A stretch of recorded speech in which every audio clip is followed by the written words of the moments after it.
Abdu'l-Baha visited Britain as part of a wider tour of the West, journeying twice to Europe in 1911 and 1913, and on each occasion visiting Britain. In 1911, aged 67, Abdu'l-Baha set off from Egypt, visiting Switzerland, England, and France, and then returned to Egypt. Whilst in England, he visited London with journeys out to Byfleet in Surrey and Bristol. In 1912 and 1913, aged 69 and a half, Abdu'l-Baha set off from America, visiting England and Scotland, France, Germany, Austria, Hungary, and returned to Egypt. Whilst in Britain, he visited Liverpool, London, Oxford, Edinburgh, and Bristol. Abdu'l-Baha visited the United Kingdom between the years 1911 and 1912, and he visited twice. And in that visit, he visited London, Edinburgh, and Bristol. He came to Bristol twice, and he walked along this road here, and he stayed in the Clifton Guest House, which is just behind me over there.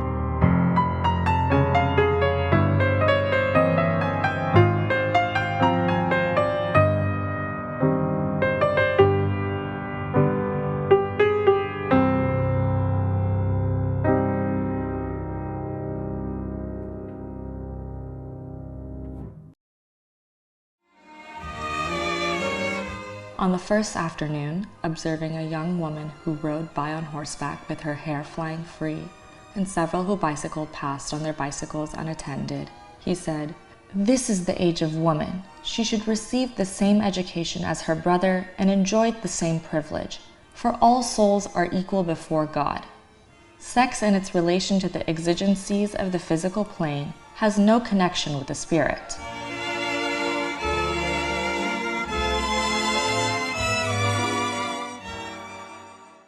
Abdu'l-Baha was an amazing person to the world, and he's left such a long legacy of stories and just acts of service and kindness that can then be passed on to our children, and they are being passed on to children, and it's a great example to learn how we can be as humans.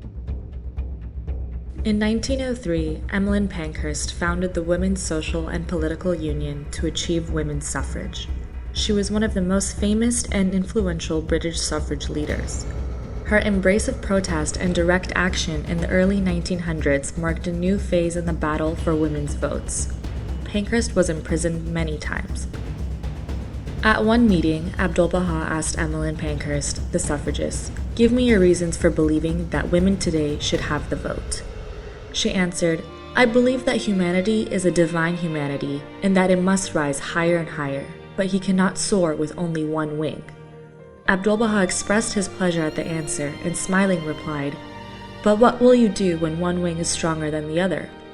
She said, "Then we must strengthen the weaker wing." Abdu'l-Baha smiled and asked, "What would you say if I proved to you that women is the stronger wing?"